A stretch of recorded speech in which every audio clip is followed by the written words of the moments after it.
Hi guys and welcome back to the Mighty Blues. My name is of course Cameron and welcome back today to another live stream. Wow, I haven't said those words in a while. It's been 3, maybe 4 weeks since the last time we sat down and spoke live about anything to do with Everton Football Club. Obviously, we've got our podcast running at the moment. The next episode of the podcast will be up over the next couple of days or so. We're going to talk a little bit more in depth about what we're going to talk about today. Everton's second point deduction of the season. We're also going to talk about that win against Burnley and our upcoming Premier League fixture at the weekend as well. But I just wanted to sit down today for the first time in a little bit and do a live stream and talk about the news that was released yesterday. Now, I do apologise that I wasn't able to sit down yesterday and do this stream. Couple of reasons. One of them, I was away from my computer all day, so I wouldn't have been able to get home and sit down and do it. And secondly, as I'm sure you can tell by my voice, I don't know whether I've got laryngitis coming along again or whether or not I've just lost my voice from endless jumping and shouting and screaming at WrestleMania this weekend. It could be either of those two things. It could be both of those two things. Who knows? But my voice isn't in the greatest of places right now, so I wanted to give it an extra day or so to recover before we sat down and spoke about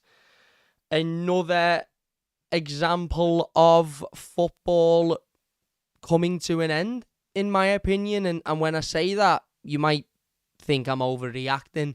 You might think I'm being a little bit silly. You might think I'm being a little bit over the top. I'm being a little bit dramatic for the sake of the video. But that is genuinely how I feel. At the moment, I feel like we are currently witnessing the beginning of the end of the sport that we all know and love. And football will always be around. Of course it will. I don't think football as a sport is going anywhere. I don't think the Premier League as a brand is going anywhere. But the football and the way football was when I was growing up, the reasons I fell in love with football, for the hope and the outlandish idea that one day maybe my football club would rise to the top again, like they did in the 80s, like they did in the 60s, and become somewhat of a success, challenging for trophies, winning titles, playing in Europe. The idea that one day I'd be able to follow my football club being the most successful football club in the land was why I loved the sport so much and why I was so engrossed and so emotionally connected to this football club and to the sport at such a young age. But that isn't the case now. And football now isn't the same as football 10 years ago, 15 years ago, 20 years ago. Football now is designed to keep a certain amount of clubs at the top and everybody else below them, and not, causing a disruption and not trying to win things and not trying to compete. Richard Masters' favourite saying is everybody is welcome in the Premier League. The Premier League welcomes all teams. Well, that's fine, Richard. Is everybody welcome in the Premier League to compete and to actually try and make a success out of themselves, like an Aston Villa or a Newcastle? Or is everybody just welcome in the Premier League to be there to make up the numbers whilst the other 6 teams win every title and challenge for every league and spend all the money in the world without any repercussion and bring in millions and billions of pounds worth of players without anybody batting an eyelid? Is that what you mean by everybody's welcome in the Premier League? Is everybody welcome in the Premier League so we can turn up and be beaten week in, week out by the same certain teams that are able to do what they want? Because I'll tell you now, Mr. Masters, you absolute clown, it's not a case of everybody's welcome in the Premier League to compete. Clearly, because you're taking points off teams that have earned them for reasons that are, let's be honest, arguable and have been argued in commissions multiple times this season. You are effectively telling teams like Aston Villa, who've had a wonderful, wonderful season and an unbelievable turnaround over the last couple of years, have a real potential of finishing in the top 4 this season. I don't think they will now, but at one point in the season, they very much did have that chance. Will probably still finish in a European position, and you're telling them if they want to be if they want to grow, if they want to build, if they want to take a step forward, they've got to sell one of their most important players in order to be able to do that. Just taking away from Everton a moment, taking away from,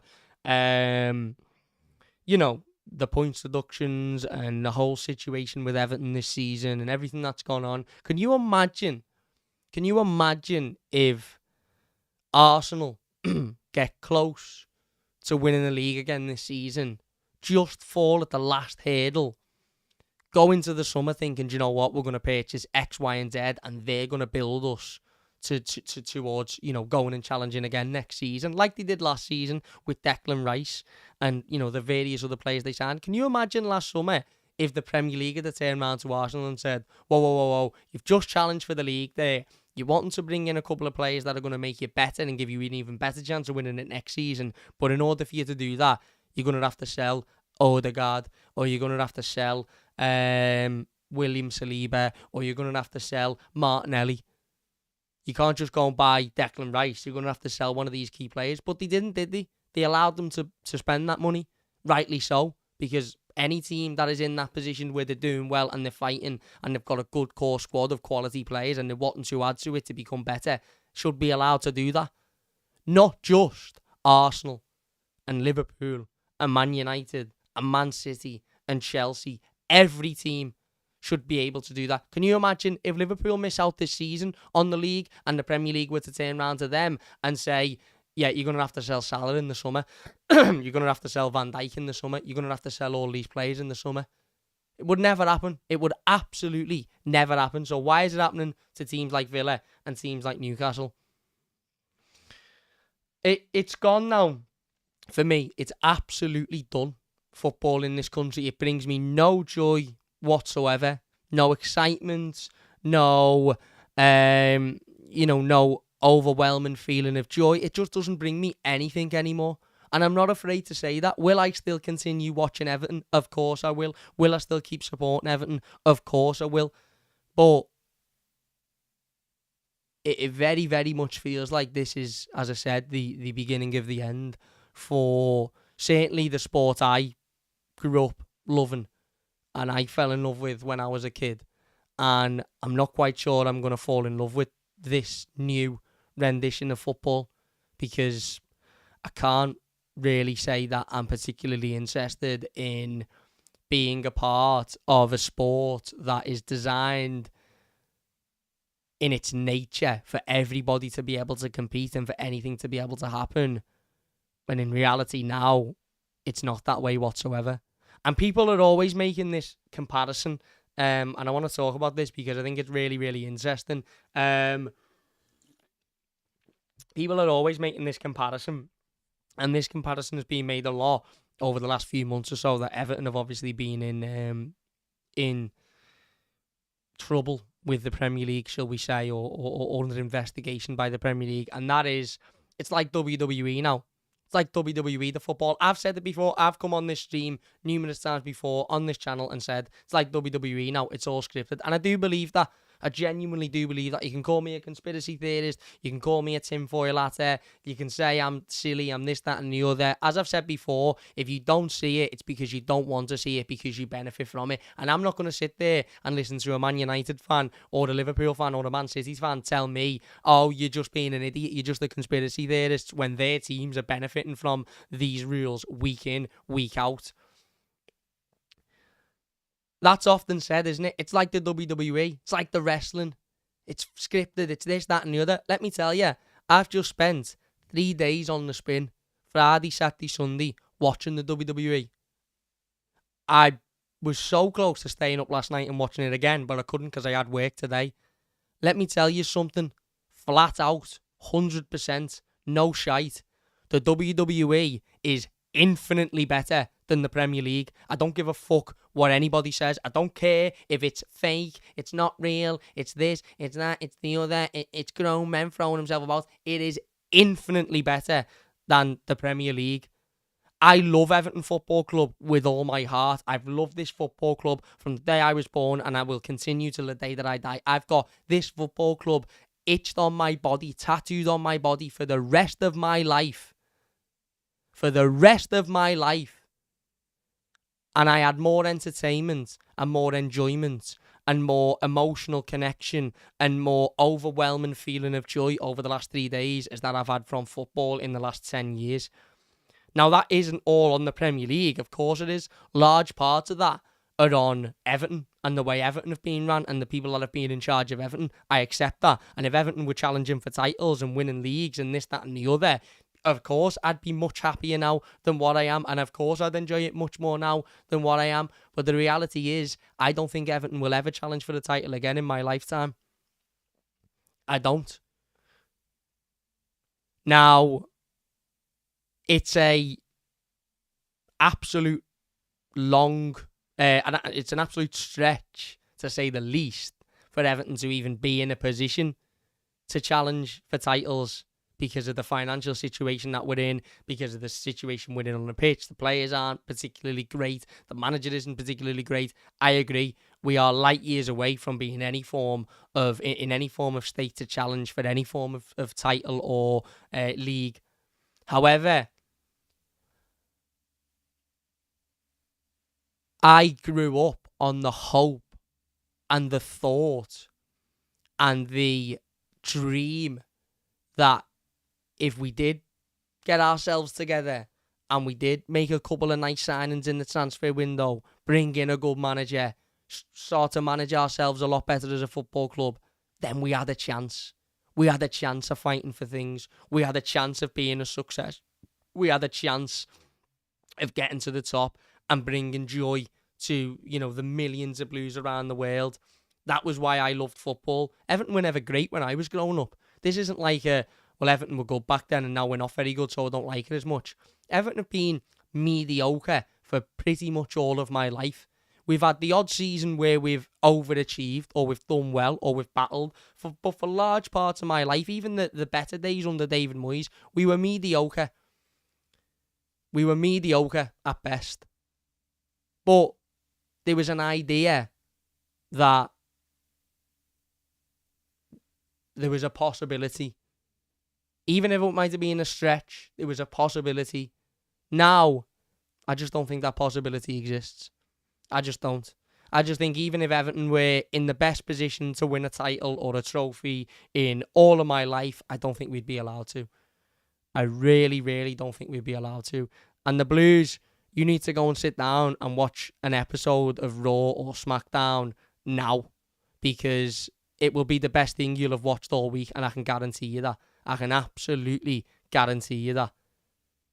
If you don't like it, if you're not into it, that's absolutely fine. But I can tell you now, those that like the wrestling and also like football, especially Evertonians, I think will agree with me that it is infinitely better than football at the moment. Infinitely better than football at the moment. And that's why I'm not really coming on here and screaming and shouting. And that's why I'm not really coming on here and throwing a fit or throwing the toys out the pram or ranting and raving. Some people might look at this video and think, oh my God, he's going to be kicking off. He's going to be screaming and shouting. I'm not. Firstly, because I haven't got the voice to do it. Secondly, because I expect this now. I expect this. I expect Everton to have points taken off them. I expect us to be treated in a different way to other football clubs, which we have been, whether you like it or not. Whether you like it or not, Everton are being treated differently to other football clubs. Everton are being treated differently to Manchester City. Everton are being treated differently to Chelsea. Both of those clubs have admitted financial issues, and both of those clubs have been allowed to just crack on without any form of issue whatsoever. Everton are being treated differently to other football clubs. The same way Forest are, the same way Newcastle are, the same way Villa are. And that's why it doesn't spark an emotional connection to me at the moment. It doesn't spark a massive outcry. It doesn't spark anger or upset. When I read that news yesterday, I was in Cheshire Oaks buying a suit. When I read that news yesterday, I looked at it on my phone, I shrugged my shoulders and I went, whatever, move on. Because I expect it now. In the same way as I expect if Everton stay up, at the end of the season by 4 points, I expect us to get 5 taken off us a week later. I expect Everton to get another point deduction next week, not because I know any information that nobody else knows or because I know there's another charge looming, not because of that at all, because they're making it up as they go along. And because there's so much there's so many blank spaces in these documents, and there's so many areas that can be filled with opinion and can be filled with objectivity, that it means that every single time a points deduction is given out or a breach is given out, there's fucking idiots that can sit there and defend it. I've said this before and I'll say it again.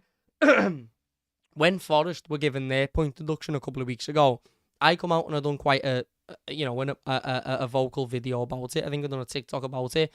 I come out and I said, hang on, when Everton's initial 10-point deduction, by the way, let's not forget, I'm sick of people saying Everton got a 6 point and then a 2 point. No, we played football for months with a 10-point deduction looming over our head. We had a 10-point deduction. End of story.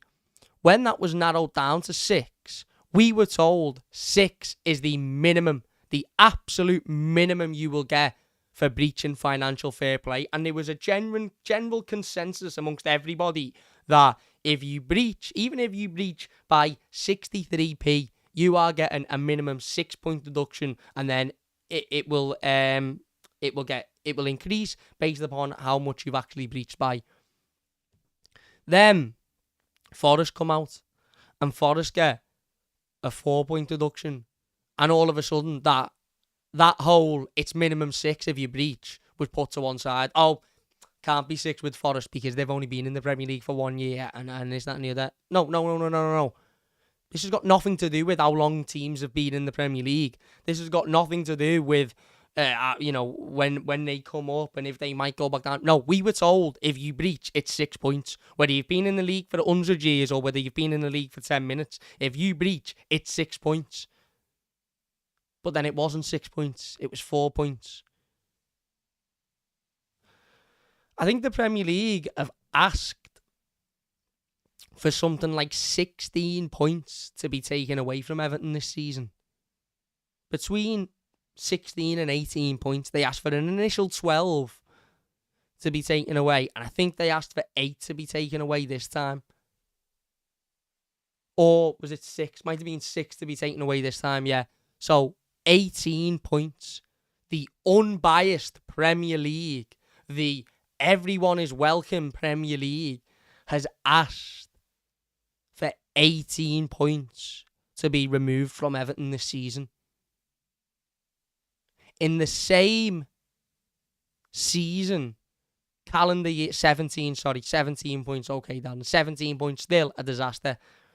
In the same period of life, Chelsea have spent £1 billion on a bang average squad, giving most of their players 9-year contracts on God knows what, 300 grand a week, 250 grand a week, 500 grand, whatever it might be. In the same period, the Premier League have asked for 17 points to be taken away from Everton and have allowed another football club who are should be under investigation for financial breaches to spend £1 billion in the space of 12 months. That's why I'm not angry. That's why I'm not upset. That's why I'm not screaming and shouting and throwing, the toys out the pram, whatever you want to call it, because football is dead. Now, the football that the majority of us grew up loving, and that hope, but by the way, that hope is an absolute necessity as an Evertonian. It's all right if you're a Chelsea fan or a City fan or a Liverpool fan and you know that every year there or thereabout you'll be challenging. Chelsea not at the moment, but Chelsea know that they keep spending money, which they'll be allowed to do. In a few years' time, they'll be back up there challenging anyway on the basis, on probability basis. As Evertonians, we need that hope. We need that feeling that one day, we might get our shit together as a football club and we might be able to put ourselves together a good team that can get up there and challenge. If we haven't got that, which I haven't got it, and I'm sure a lot of you feel the same, because I just feel at the moment like even if we were in that position, we wouldn't be allowed to win. there'd be another point deduction or something else had happened and a bad refereeing decision, and it just wouldn't be allowed for Everton to be a success. Like it's not allowed for Villa to be a success now, or Newcastle. Then what's the point? And I get your point, Blues. We have lived for years without hope, but that's majority of the time being because Everton have been shit. And our feeling, I think, generally has been, we'll never get any better. Now, the feeling that, well, even if we do get better, we're not going to be allowed to. Because let's be honest, forget where we are at the moment as a club. Forget the fact that we're in financial ruin. Forget the fact that the new owners have got X, Y, and Z looming over their head. Forget all of that. I suppose the overall dream is for Everton to be a success, for Everton to be winning titles, for Everton to be challenging at the top.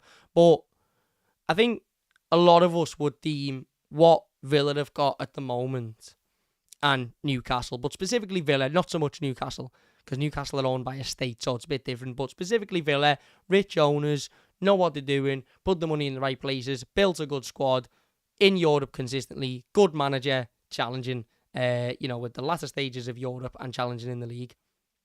That, we would see that as Everton being in a good period. We would see that as Everton being in a successful period. Imagine we got to there and we were told, yeah, well, if you want to make that next step up, you're going to have to sell your best player. Knowing full well that it'll be incredibly difficult to replace him, even if he doesn't want to leave. Like Richarlison didn't want to leave. Even if he doesn't want to leave, even if he wants to stay, even if he wants to be the first striker, Ollie Watkins, to win a title with Aston Villa, if you want to go and get another centre midfielder or a right back that you need to sell him. That to me, and this isn't even Everton, this is a Villa thing, that's not even an Everton thing, that to me says to me, what's the point? Because even if Everton were to get to where Villa are, which is a long stretch, and we'd have to do a lot of things right to get there, what's the point in doing all of those things right if we get there and then we're told we can't go any further than this because we need Man United and Liverpool to be up there. We need Man City to be up there challenging for titles. We don't need Everton. We don't need Villa. We don't need anybody like that.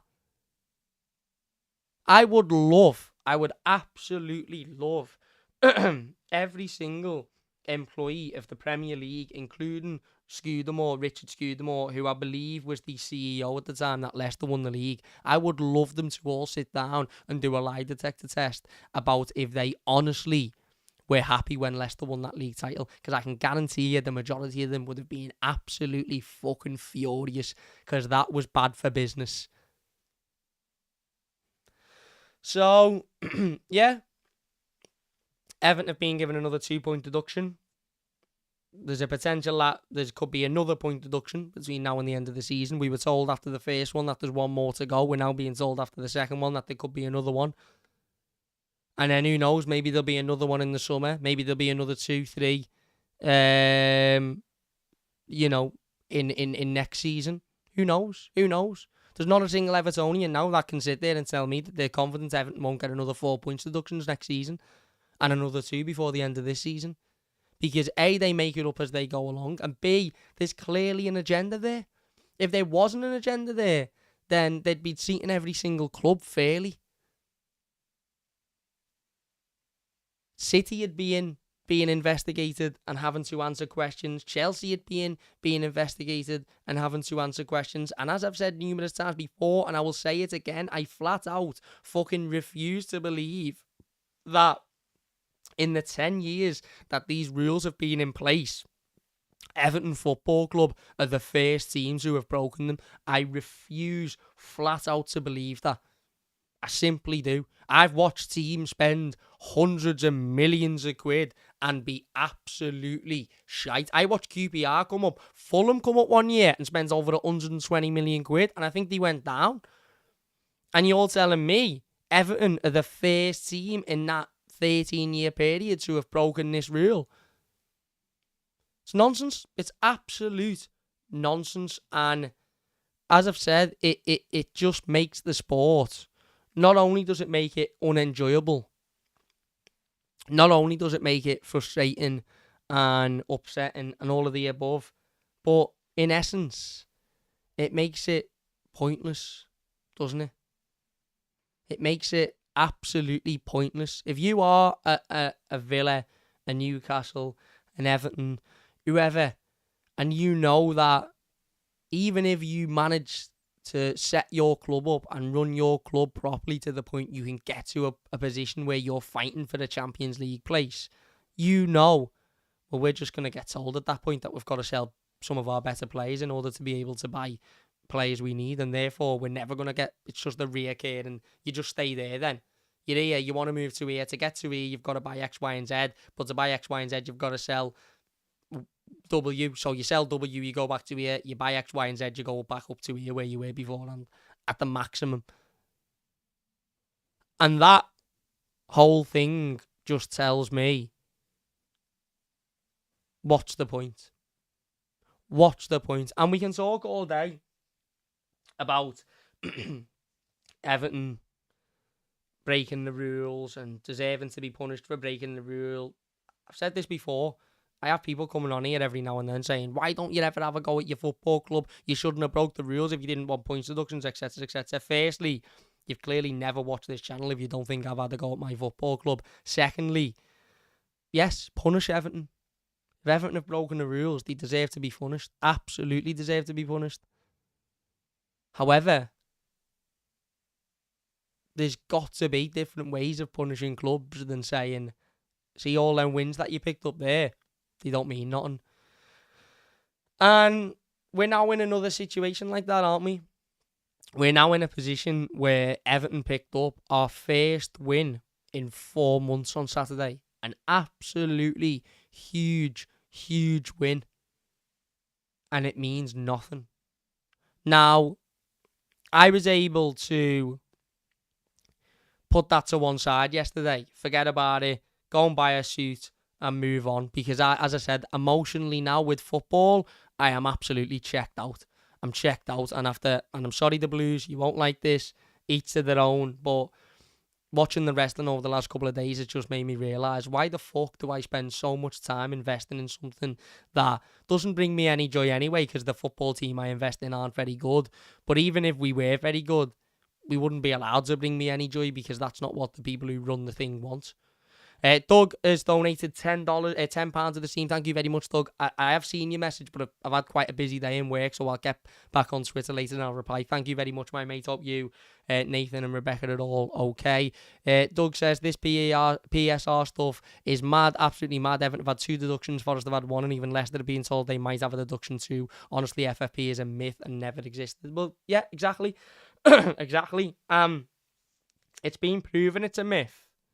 Because when the rules were made, they were made on the basis that they would never be implemented and they would never have to use them.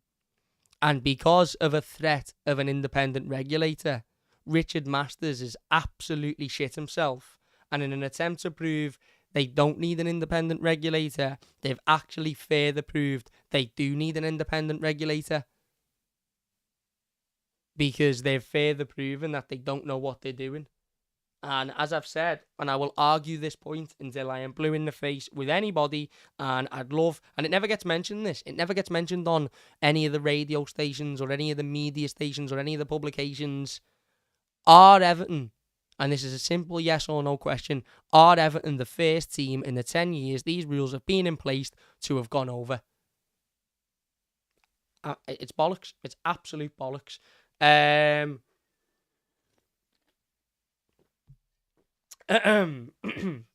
not a fan of the UFC, I'll be honest. I don't mind it, mate. I don't mind it. But I like the madness of the wrestling. I like the fact that it's silly. I like the fact that it's bonkers. It doesn't make sense. I love all that. I love all that. I'm not a hugely serious person. I love Marvel films.